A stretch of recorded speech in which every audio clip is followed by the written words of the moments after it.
ध्यान लगाने मैं चलूं, ध्यान लगे ना मेरा। हे बुद्ध, आप ही कर दो पार मेरा ये बेड़ा। जी हाँ दोस्तों, जब भी हम ध्यान लगाने की कोशिश करते हैं तो हमारा ध्यान लग ही नहीं पाता है, या फिर हमारे मन में ये शंका रहती है कि हमें पता ही नहीं होता कि ध्यान क्या होता है और कैसे लगाया जाता है। इसी दुविधा का हल भगवान बुद्ध ने बड़े ही सरल शब्दों में किया हुआ है। भगवान बुद्ध ध्यान की प्रतिमा माने जाते हैं और उन्होंने जितने सरल तरीके से ध्यान की विधियां बताई हैं और किसी ने नहीं बताई। ये कहानी पूरी सुनने के बाद आपको ध्यान के बारे में कोई भी शंका नहीं रहेगी। तो चलिए कहानी को शुरू करते हैं। एक बार बुद्ध के पास उनका एक शिष्य आया और उनसे बोला, बुद्ध, मुझे आपके सानिध्य में 3 साल हो गए हैं। मैं रोज आपके बताए अनुसार ध्यान लगाता हूँ, फिर भी मुझे 3 साल में ध्यान से कुछ भी नहीं प्राप्त हुआ। वहीं मेरे मित्र कहते हैं कि उन्हें कुछ ना कुछ ध्यान करके प्राप्त हुआ है, पर फिर मुझे क्यों नहीं हुआ। मुझे माफ करें बुद्ध, पर अब मेरे मन में ये विचार आने लगे हैं कि ध्यान से कुछ मिलता भी है या फिर ये मिथ्या है, क्योंकि मुझे तो आज तक कुछ भी नहीं मिला। और जो लोग कहते हैं कि मुझे ध्यान करने से ये प्राप्त हुआ, वो प्राप्त हुआ, मुझे लगता है कि वे सब झूठ बोलते हैं। आपने ही कहा था कि अपनी बुद्धि से खोजो, और अब इतने वर्षों तक ध्यान करने के बाद मुझे ऐसा लगता है कि ध्यान से कुछ नहीं मिलता। आप ही मेरा मार्गदर्शन करें। बुद्ध मुस्कुराए और बोले, इसका जवाब मैं कल सुबह ध्यान सभा में दूंगा, तुम वहां आना। अगले दिन बुद्ध सभी को इकट्ठा करके उपदेश देने लगे। उन्होंने कहा, आज मैं तुम्हें एक कहानी सुनाऊंगा। उसे तुम बस एक कहानी की तरह सुनना और समझना। ये पूरी तरह से एक काल्पनिक कहानी है। एक गुरु ज्ञान के लिए बहुत प्रसिद्ध थे। कहा जाता है उन्होंने एक सोने का पहाड़ जिसका शीश हीरे का बना हुआ था, उसे खोज लिया था, जिससे उन्हें ज्ञान की प्राप्ति हुई। वो पहाड़ पर अकेले रहते थे। उन्होंने किसी को भी अपना शिष्य नहीं बनाया। काफी समय बाद 3 भाई उनके शिष्य बनने के लिए उनके पास गए और उनसे ज्ञान ग्रहण करने को कहा। गुरु मान गए और उन्हें अपने साथ में ही रख लिया। फिर तीनों ने उनसे सोने के पहाड़ के बारे में पूछा। गुरु ने कहा, मैं तुम तीनों को इसका जवाब बारी बारी से दूंगा और इसका रास्ता भी बताऊंगा ताकि तुम उस पर चढ़ सको। फिर गुरु ने पहले शिष्य को बुलाया और एक रास्ते की तरफ इशारा किया और कहा कि यहाँ से तुम सीधे चले जाना और कहीं मत मुड़ना। ये रास्ता तुम्हें सीधे उस पहाड़ तक ले जाएगा और कहीं भी अपनी यात्रा मत रोकना। वो शिष्य अपने गुरु का आशीर्वाद लेकर यात्रा के लिए निकल पड़ा। रास्ते में उसे काफी कठिनाई हुई। उसके पांव में कांटे चुभे, कुछ कीड़े मकोड़ों ने भी उसे काटा, कुछ जंगली जानवरों से भी उसका सामना हुआ, और वो जैसे तैसे जंगल पार कर रहा था। तभी रास्ते में उसे भूख लगी। उसने जंगल में कुछ खाने का इंतजाम किया। खाना खाकर फिर से वो आगे बढ़ गया। उसके बाद वो एक मरुस्थल में पहुंच गया। वो काफी बड़ा था। उसके पास खाने के लिए थोड़ा सा खाना बचा हुआ था, लेकिन उसके पास पानी नहीं था और वो प्यास से बहुत व्याकुल हो रहा था। फिर भी वो चलता रहा। चलते चलते अंत में वो बेहद थक गया। अब उसके लिए प्यास सहना नामुमकिन हो गया था। उसके मन में अब ये सवाल आने लगे कि कहीं गुरु ने उसे कोई गलत मार्ग तो नहीं बता दिया। अब धीरे धीरे उसका चेहरा मुरझाने लगा और गला सूखने के कारण वो वहीं मरुस्थल में गिर गया। तभी अचानक से वहां बारिश की बूंदें गिरने लगी। वो उठा और तुरंत अपना बर्तन भरने लगा और अपनी प्यास बुझाई और फिर से आगे बढ़ गया। अब वो एक नदी के किनारे पहुंच गया था। नदी पार करने के लिए उसने एक नौका बनाई और उसे पार करने लगा। तभी वहां एक बवंडर आ गया और उसकी नाव उसमें डूबती चली गई। वो आदमी भी पानी में डूबने लगा और डूबते हुए सोचने लगा कि गुरुजी ने ये कैसा मार्ग बताया है। यहाँ तो बार बार मैं मौत के करीब जा रहा हूँ। अब तो पक्का ही मैं नहीं बचूंगा। तभी वहां पर कुछ लोग पहुंच गए और उस शिष्य को बचा लिया। वो पास के गांव के मछुआरे थे, इसलिए उन्होंने उस शिष्य को अपने घर ले जाकर खाना खिलाया और कुछ खाना खाने के बाद उसे आगे के रास्ते के लिए थोड़ा सा खाना दे दिया। वो शिष्य फिर से आगे बढ़ गया। जैसे जैसे वो आगे बढ़ा तो आखिर में उसने देखा कि आगे एक बहुत बड़ी खाई थी। उसे देखकर वो जोर से चिल्लाकर बोला, गुरु ने मुझे गलत रास्ता दिखाया है। हीरे के शीश वाला सोने का पहाड़ तो छोड़ो, यहाँ तो कोई रास्ता तक नहीं है। मेरी सारी मेहनत व्यर्थ हो गई। और वो वापस यात्रा कर गुरु के पास पहुंच गया और कहा, आपने मुझे गलत मार्ग क्यों बताया? वहां तो कोई पहाड़ ही नहीं था, बस एक जंगल, मरुस्थल, नदियां और खाई के अलावा कुछ नहीं था वहां पर। गुरु ने कहा, तो तुमने इन सब से क्या सीखा? शिष्य ने कहा, मैं कुछ सीखने थोड़ी गया था, मैं तो उस सोने के पहाड़ को खोजने गया था जो मुझे मिला ही नहीं। उस रास्ते से मैं क्या सीखता? रास्ता लंबा था, बेहद कठिन था। उसे पाने की चाह में मैंने सब पार कर लिया, लेकिन इतनी मुश्किलों के बाद भी मुझे कुछ नहीं मिला। तब गुरु ने कहा, तुम रुको, मैं तुम्हारे दूसरे भाइयों को भेजता हूं। शिष्य ने कहा, उन्हें भी वहां कुछ नहीं मिलेगा। अरे वहां पर कुछ है ही नहीं, उन्हें क्या मिलेगा वहां? तब गुरु ने अपने दूसरे शिष्य को आशीर्वाद दिया और वो भी उस मार्ग पर निकल गया। कुछ दिन के बाद वो भी वापस आ गया। तब गुरु ने पूछा, तुम्हें वो पहाड़ दिखा? शिष्य ने कहा, नहीं, मुझे कोई पहाड़ नहीं दिखा, वहां तो बस एक खाई थी। मुझे लगा शायद मैं आपके बताए रास्ते से भटक गया हूं, इसीलिए मैं आपसे रास्ता पूछने आ गया। तब गुरु ने पूछा, तुमने इन सब से क्या सीखा? शिष्य ने कहा, गुरुदेव, मैंने अपनी पूरी यात्रा एक जंगल से शुरू की और उसे पार करते हुए आगे निकल गया। मैंने यही देखा कि कैसे सारे जीव एक दूसरे पर निर्भर रहते हैं और एक दूसरे का खाना भी बनते हैं। उसके बाद मैं एक मरुस्थल में पहुंच गया। वहां पूरे रास्ते में मैं पानी के लिए व्याकुल रहा। एक समय के लिए मुझे ऐसा लगा जैसे मैं मृत्यु के करीब आ गया हूं। तब मैंने समझा कि जीवन का मोल क्या होता है, एक एक सांस की कीमत क्या होती है। तब मैंने आकाश से अमृत को बरसते देखा। तब उस पानी को पीकर मुझे वापस जीवन मिला। वो पानी बेहद मीठा था। तब मुझे एहसास हुआ कि पानी ही असली अमृत होता है। उसके बाद मैं एक नदी के पास पहुंचा।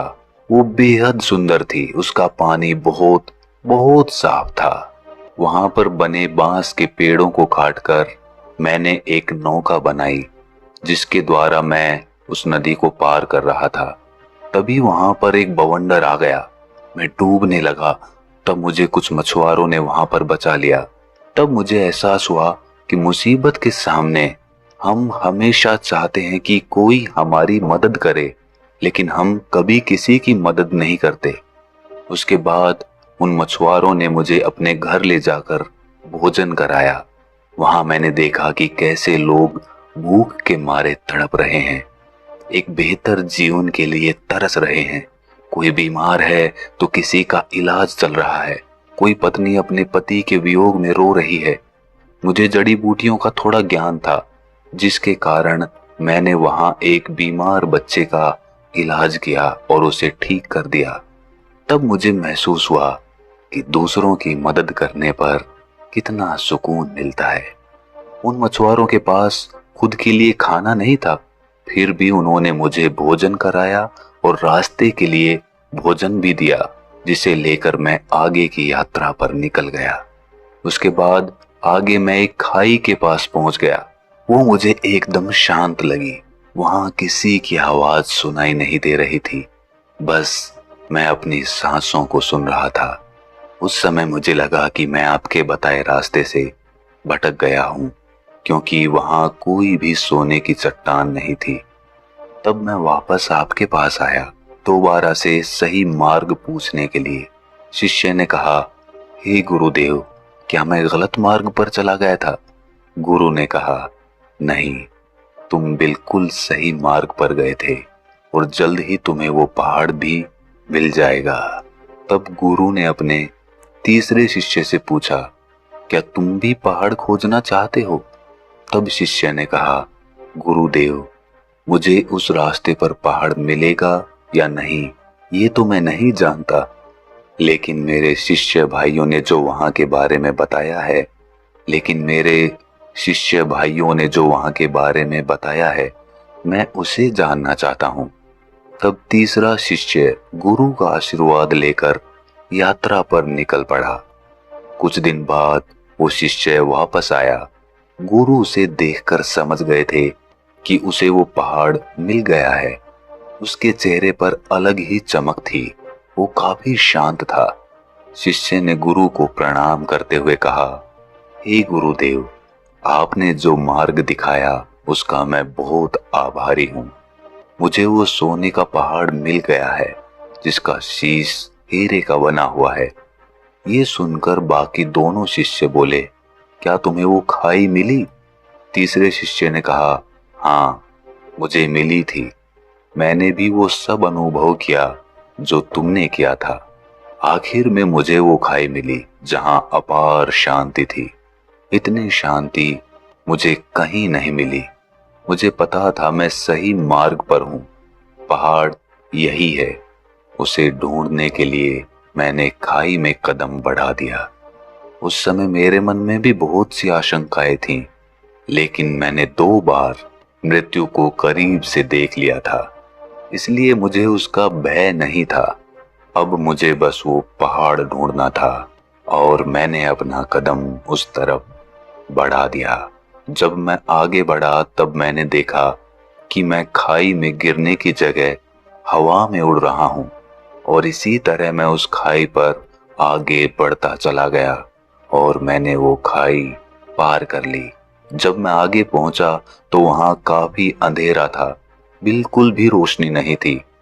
उसके बाद जब मैं और आगे बढ़ा तब देखा कि आगे अथाह रोशनी है। वो रोशनी इतनी थी कि मुझे उसमें कुछ भी दिखाई नहीं दिया। तब भी मैं आगे सीधा बढ़ता गया।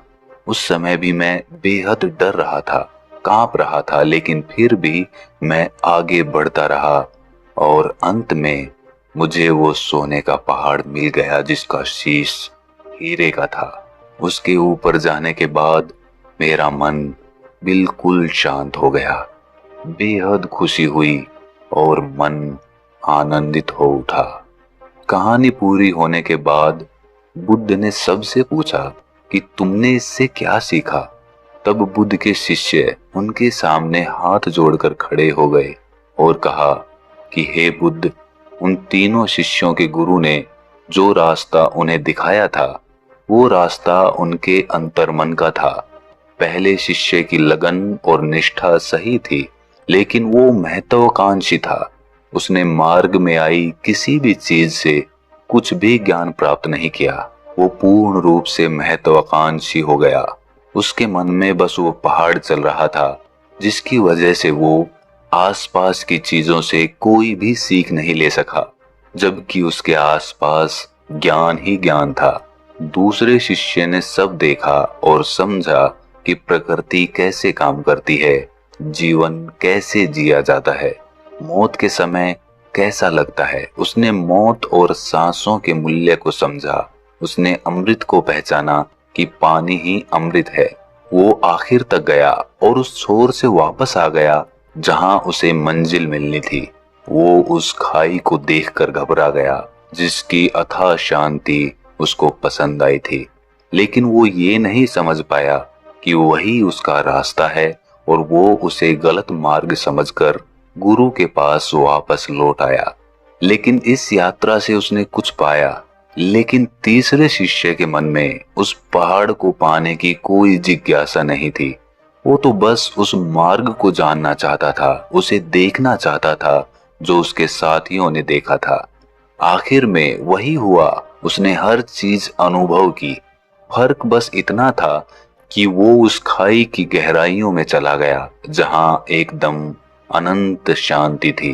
वो इस सब को महसूस करते हुए अंधकार में आगे बढ़ता गया और एक समय के बाद उसने रोशनी ही रोशनी देखी और वो पहाड़ जिसकी उसे तलाश थी, वो पहाड़ कोई और नहीं बल्कि खुद का उसका शरीर था जिसमें सोना उसका शरीर था, जबकि हीरे का शीश उसका मस्तिष्क था, जिसमें उसे बहुत सारा ज्ञान और शांति अनुभव हो रही थी।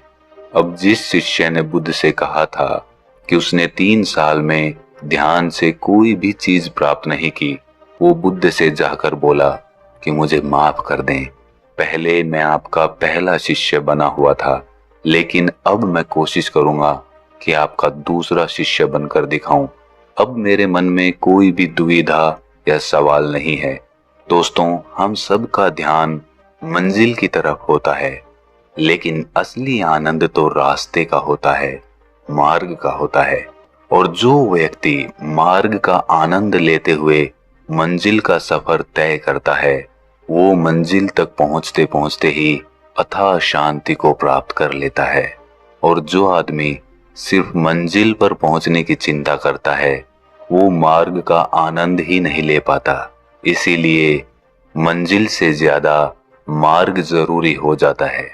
अगर आपको ये कहानी थोड़ी सी भी ज्ञानवर्धक लगी तो इसे अपने सगे संबंधियों और दोस्तों के साथ शेयर जरूर करें, और ऐसी ही ज्ञानवर्धक कहानियां सुनने के लिए हमारे चैनल को सब्सक्राइब कर लें और इस वीडियो को लाइक जरूर कर दें। तो मिलते हैं अगली कहानी में, तब तक के लिए अपना ख्याल रखें।